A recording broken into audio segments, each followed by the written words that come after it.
this is exactly the reason why I haven't been playing Tears of the Kingdom. It's because like a couple of days after that launched, I got access to Diablo 4 and that's not the right screen. have since finished the entire game. Played a bit of end game stuff. And I think in a similar way to how like Street Fighter 6 is a return to form. Listen, I never thought Diablo 3 was bad.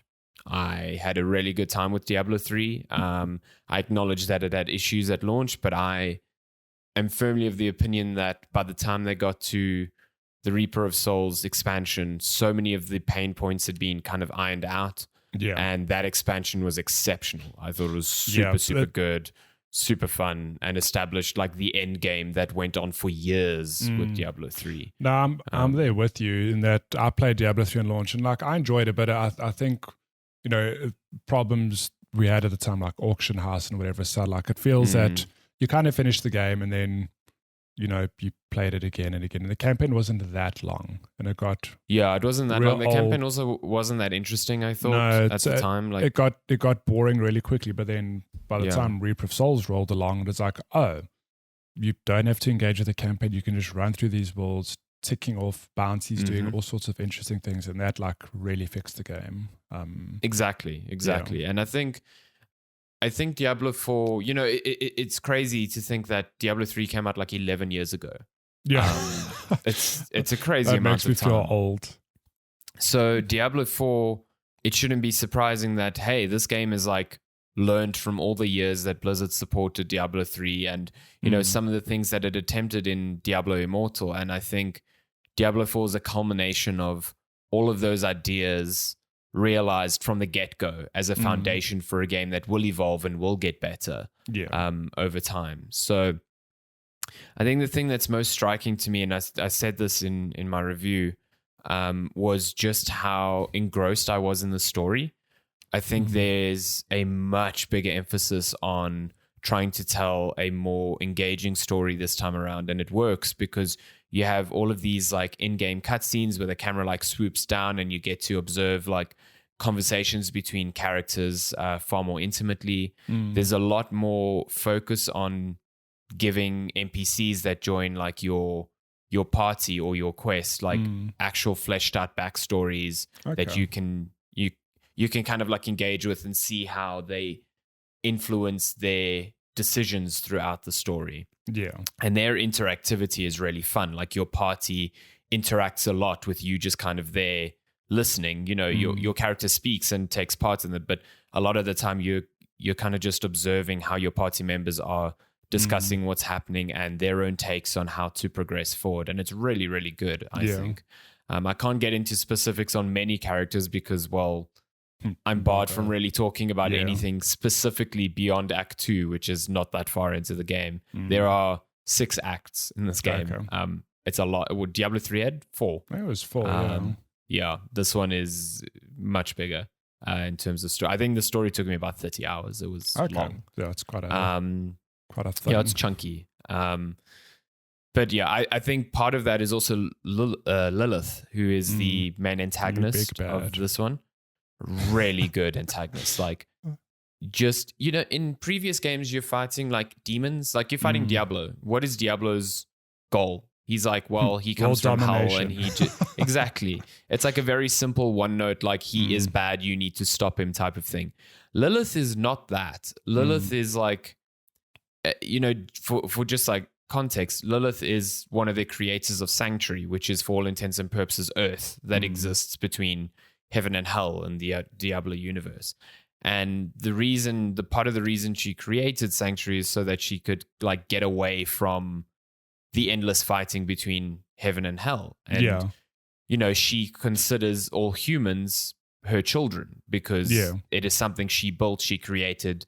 So her reasoning for wanting to amass an army and take a fight to hell is not because like she wants humans dead. It's like almost quite the opposite. She wants to save them from this conflict that is like being staged in their world that was meant to be an entire escape from all of this. There's like really cool motivations behind what she does. Yeah. That I don't think any other Diablo title has kind of given any of its antagonists. So it's not, the story isn't one note. There are many times where she is conversing with your character going like, why are you fighting against me? We should be on the same side. You know, we are ultimately fighting for the same things, just through different means. Yeah. So it's super interesting. I think she's a really, really cool antagonist. And she gets some really incredible moments. And yeah, it's just that in combination with like the focus on your party members, it just makes for a very interesting story that I hope they, you know, continue building upon. Like there is the hint of maybe there is the possibility of them continuing the story. Whether they will or won't, you know, that's a different thing. But I really hope they do, because by the end of it, I was like, I want more of this. You know what I mean? I mean, Reaper of Souls, I think, correct me if I'm wrong, but hasn't each Diablo had an expansion? Yes. So to me, it seems like a no-brainer. Maybe there will be like an expansion with an extra act or two to, you know, maybe it's a side story, or maybe it picks up and it carries on. I know Blizzard's been explicit with saying they're not putting story content in their seasons, so like their seasonal events. But if they decide to create an expansion down the line, then sure, that could. I mean, Diablo 2's story feels almost incomplete without the expansion. It literally just ends, and then the expansion is almost like an epilogue to that story. So it's kind of wild that they did that. Reaper of Souls, not so much, but it does continue the story. Yeah, it introduced an act with I can't remember the name now, but it's like a supplementary thing that you could miss if you know, you're not going to lose sleep over not knowing, oh my God, what happened next. But again, story. Diablo 3's story at its base is very rote. Yeah. It was just like you started the game and you're like, well, we need to kill the demons, and that is the through line throughout. So there's very little going on there in terms of complexity. They called this Diablo 4, not Lilith 1. Wink, wink. Oh, you know? Yeah. It's kind of weird, though. Diablo hasn't been like the main bad in many of the Diablo games. No, like, I think it was like 1 in 3. That's like it. It's the branding. Like, that's it. Yeah, it's all the brand. It's a good name. I mean, when you consider the other names of the demons, like I don't think Mephisto or Baal like rolls off the tongue. Mephisto 1. Wow. Yeah, Mephisto 1. Thanks, Diablo is definitely a much more striking name. So I get it. I wanted to ask. So we've got footage playing.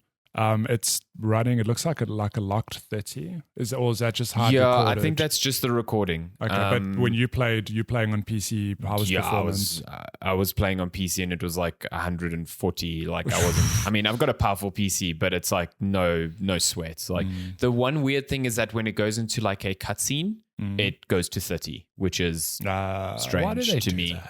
I don't know, especially when it's like an in-game. It's not like a cinematic. It's like, so it's weird. That speaking of, there's an opening, like CGI cinematic, and then there's one later in the game. Fuck, they are so good. They are just Blizzard level, like incredible. Like if you want some commentary on Blizzard, I do think Blizzard aren't at their peak like they were in 2015 with the launch of Overwatch and everything. They're just ticking all the right boxes, but like, I can never flaw their ability to pull off cinematics, because I feel like from day one, any cinematic you watch. I mean, I remember.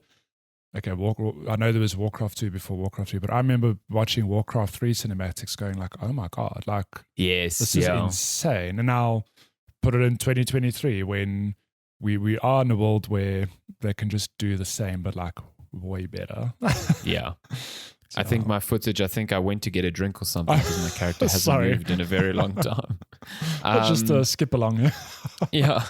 So from a gameplay perspective, I think this again is sort of like a melding of ideas from mostly Diablo 2 and 3. So gone is the sort of linear progression from Diablo 3 where you would just unlock abilities skills, and modifiers on those abilities like in a linear fashion, and then you could just equip them.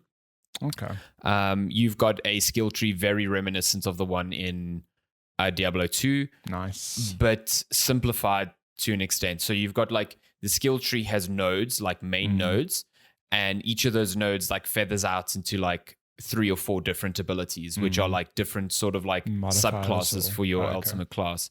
And you've got to spend a certain number of points in each node to unlock the next node. So you can't be like, well, I don't like any abilities here, I'm just going to wait until the other node unlocks node. It's like you have to spend points there. So you have to deal with that.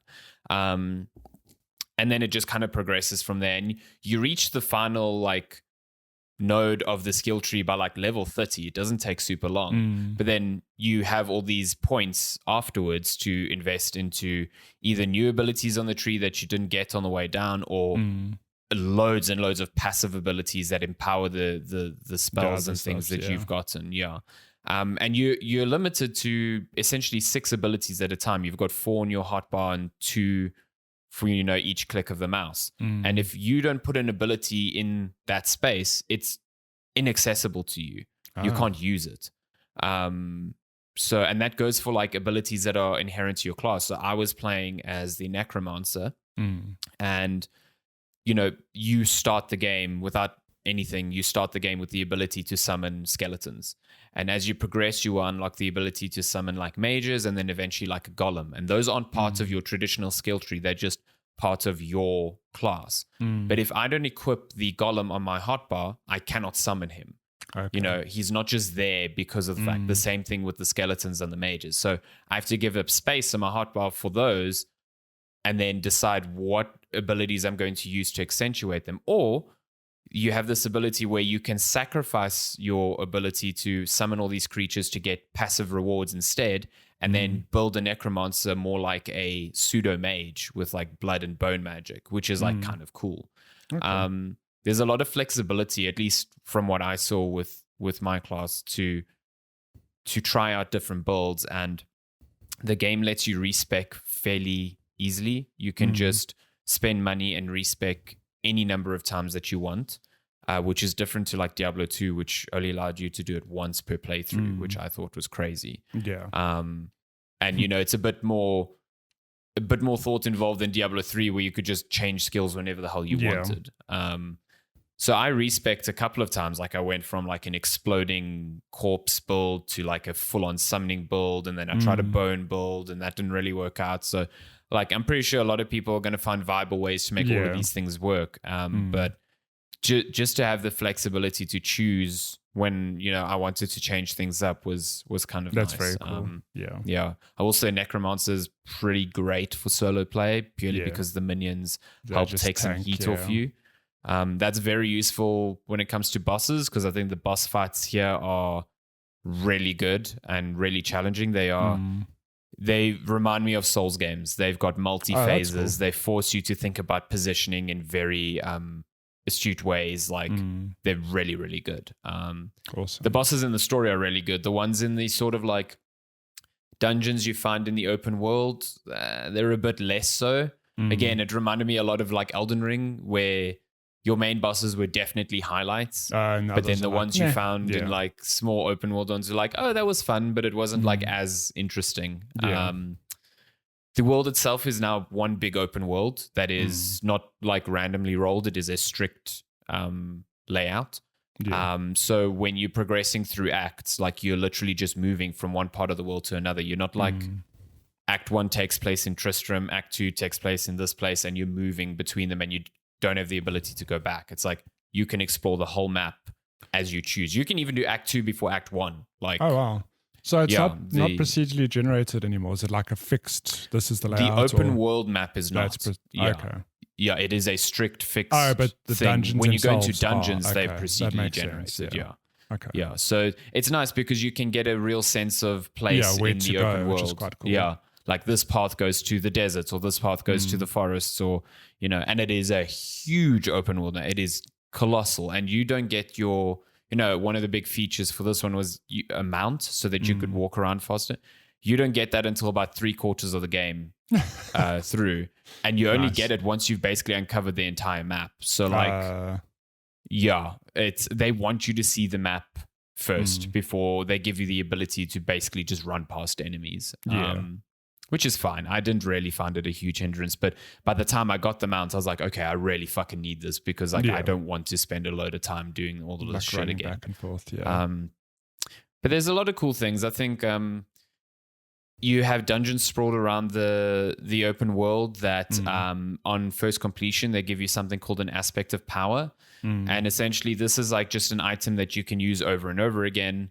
And you can attach it to armor or weapons, depending on the aspect you've got, and turn a rare weapon into a legendary with a very specific ability. So like, each dungeon tells you beforehand what aspect you'll get. So, you can look for the ones that will be useful to your build and your class. But it basically takes away the frustration of having to grind out dungeons and hope to God that a very specific weapon drops for you. You can be like, well, I definitely want this certain ability, like that helps my summoning skill. I'm going to do the dungeon, get the aspect, put it on a weapon, and now I've got it, Yeah. And if it drops regularly in the open world on an actual rare item, that item is usually better than the one you're able to craft. So there is still incentive to try and find that one for min-maxing, but this takes away a lot of the frustration. And I think it's really, really smart because you can then just put it on a weapon at level 20 and you've got a rare that you can probably use for a while just because the ability outstrips its just raw stats, So that's pretty cool. I just think it's a really good game. I think it's a really good dungeon crawler. I played this in a very rushed manner, and even with that, I was having a great time. I just thought it was a lot of fun, and I haven't had this much fun in an action RPG in a while. And the beta definitely made me think it was going to be this good, and I'm just glad that it follows through the whole way through. You know what I mean? It wasn't just like, the first act is strong and then it tapers off from there. It is stronger throughout, if anything. Yeah. So what is the max level? Is it 50 or 60? It's 50 in World Tier 2. So you start the game with access to 2 world tiers. You've got like World Tier 1, which is like easy. Yeah. And they make it very clear. They're like, this is literally if you just want to see the story type of thing. World Tier 2 is like, okay, you get increased experience and the enemies are tougher. It's a bit more of a challenge. Yeah. That is 50. And then once you finish the story, you can do some dungeons and some side quests that basically unlock World Tier 3, which is Nightmare. Okay. And then from there, same you go into fourth. 4 is the max, and then the max level on the 4th world tier, I think, is 100. Okay, so there's like a lot to do. Long legs on, grinding up to level 100. And the end-game content is there. It's like as soon as you finish the game, you basically unlock this thing called Whispers of the Dead, which is essentially bounties from Diablo 3. That's cool. And then doing bounties, you get these things called Nightmare Sigils, which then let you unlock Nightmare Dungeons, which basically put modifiers on existing dungeons and then chain. So similar to the, what are those rifts in Diablo 3? The Nephilim rifts? Yes, Nephilim where it's like, it's a dungeon you've played, but now it's modified in this way and the loot is completely different. So they've got that there. Okay, cool. And, they're going to do, it's a live game for all intents and purposes, so there's going to be a lot more seasonal content. Yeah. And then last thing, there are 5 classes, I think. Yeah, 5. Barbarian, Necromancer, Druid, Rogue, and Sorcerer. Nice. It's like I would not suggest Barbarian solo. I went that route, did not end well, had to change classes completely. Nice. Yeah. There's just, I think if you're going solo, I'm not the source of knowledge in this. I've read many articles that suggest this, but Necromancer, Druid, and Sorcerer are definitely the way to go. Yeah. And I played Sorcerer in the beta, and I think totally fine as solo as well. Actually, really, really fun as well. So, but cool. I think playing this game with friends is going to be the big thing. So, yeah, I'm very keen to get good. I lose all my progress now, which is a bit of a bummer. Oh, my God. But I would definitely replay this campaign with a friend. I don't know if I'd do it solo again. But with a friend, I would absolutely go through this again. It was a lot of fun. Nice. So, yeah. Cool. Good times. Good times we had in Sanctuary. That's Diablo 4. I'm super glad that Diablo's good still. Considering the issues that Blizzard have been having, if this came out and was just a fucking train wreck, I would have been so sad because I love Diablo. I really like this franchise. So I'm just super glad that it feels like the Blizzard of old managed to keep this going. You know what I mean? Yeah. And, you know, you've got executive producer Rod Ferguson, you know, who led Gears of War for so many years on this. So I think he understands certain things of expectations from a franchise. So, yeah. He knows a thing or two about chainsaws. So yeah, of course, it was weird when Marcus Phoenix just fucking showed up here and just like chainsawed Diablo's head off. It was wild. Oh my God. Yeah, crazy. Story spoilers. Oh my goodness.